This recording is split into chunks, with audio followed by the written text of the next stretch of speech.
So what we're going to look at here is how we can find the unique set of prime numbers that multiply up to a given composite number. So basically we're given a number here and we want to break it down into its set of prime factors. So the prime factors that multiply together to give us our original number. So in this particular example we're going to look at here in finding the prime factors of 18. 18 is our composite number. And what we're going to do is we're going to start with 18 and we're going to break this down into its factors until we've got all of its prime factors. So to do this, what we're going to do is we're going to use something called a factor tree.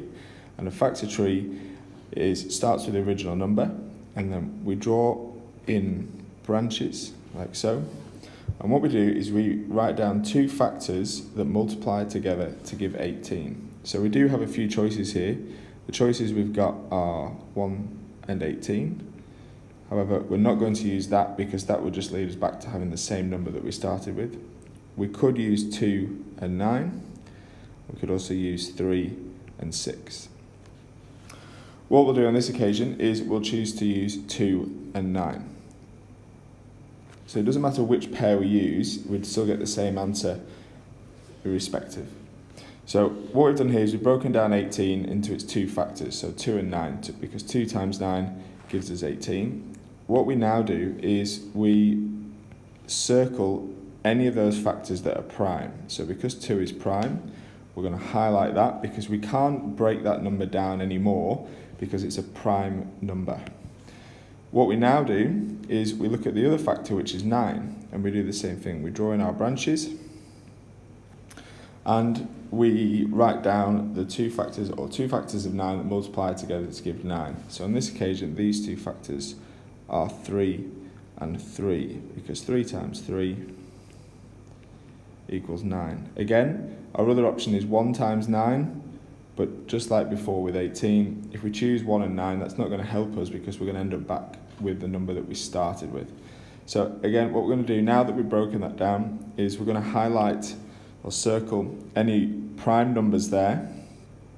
So we've got 3 here, we've got 3 there, both are prime numbers. Now because all of our numbers that are highlighted here at the ends of branches, there are no more numbers that we can break down into prime factors. So we've reached the end of our tree.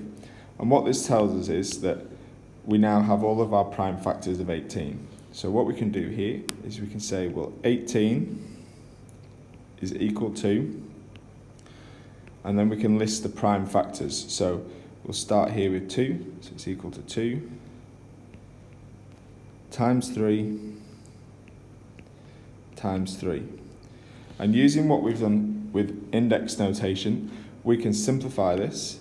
So we can write 18 equals, we can say this is equal to 2 times 3 squared.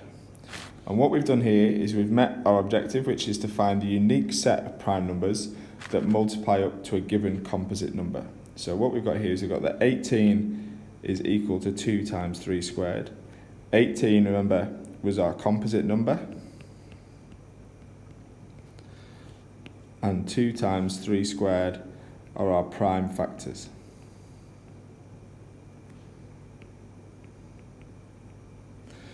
Again, just to go back to our earlier point, we could have chosen a different pair of factors right at the very beginning. So if we look at 18 and we look to break this down into two factors, remember over here we chose 2 and 9 as our two factors. So let's have a look at what happens if we choose 3 and 6 instead. Just remembering that 3 times 6 is equal to 18 also. So same thing again, we would highlight our 3 because that is prime. And then we look to then break down the 6, and the two factors for 6 are 2 and 3, because 2 times 3 gives us 6. Again, we can then highlight those two numbers because they are both prime, and we can do the same thing as before. We can say that 18 is equal to, this time the order of our factors is slightly different, so it's 3 times 2 times 3, but that's okay. Because we're dealing with multiplication, we can write these numbers in any order. So what we'll do here is we'll write them in order from smallest to largest. So 2 times 3 times 3, which gives us the same answer we had before. which is 2 times 3 squared. Okay, so it doesn't matter which factors we choose at the very beginning, we still end up with exactly the same answer. Right, now that's quite a straightforward example. What we're going to do is we're going to look at a larger number here, which is 96, and we're going to do the same thing. We're going to find the prime factors of 96.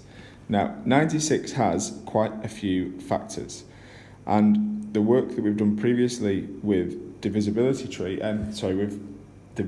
methods is we can use some of those to help find factors of larger numbers. So if you remember the divisibility tests that we've done for 2, 3, 4, 5, 6, 8, 9 and 10, we can now use those to help find factors of 96. So it might be worthwhile looking back over those divisibility tests just to help you with some of the larger numbers that you might encounter. Now, starting with 96 here, as I said, there's a lot of factors in 96. Straight away we know it's even, so therefore 2 is a factor.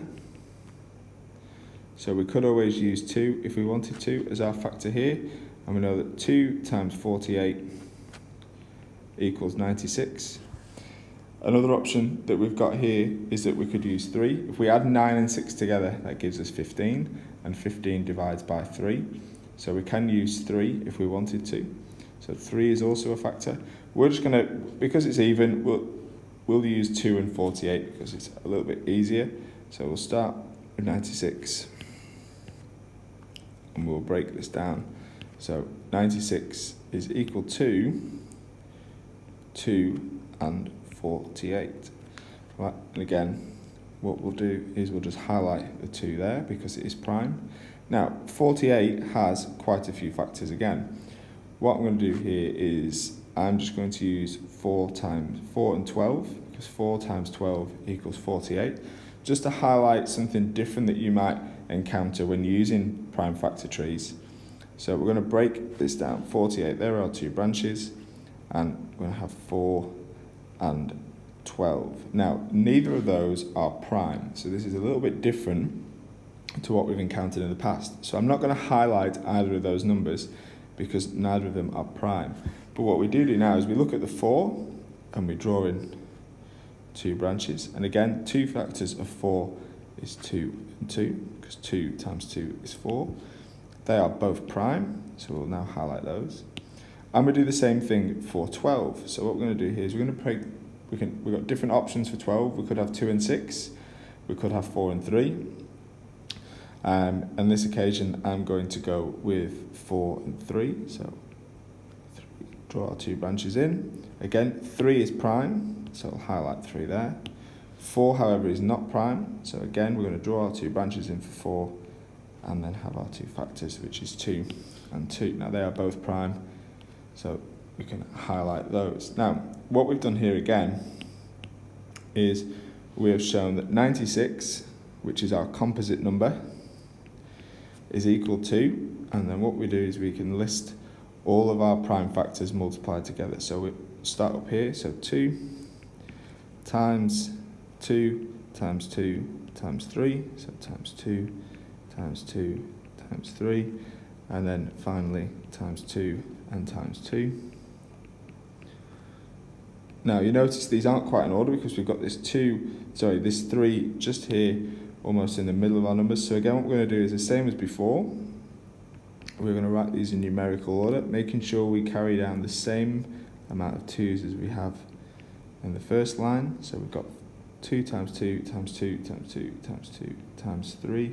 And again, using our knowledge of index notation, we've got 5 2's, so that is 2 to the power 5 times by 3. And I'll just make those to blue. So what we are saying is that, well, 96, so 96 is the composite number,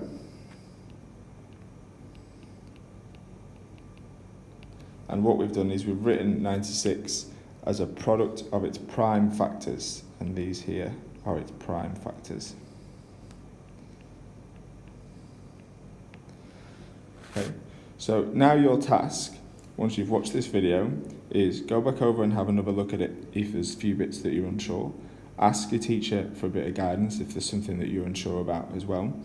And what I'd then like you to do is I'd like you to write down a worked example for each of the questions here.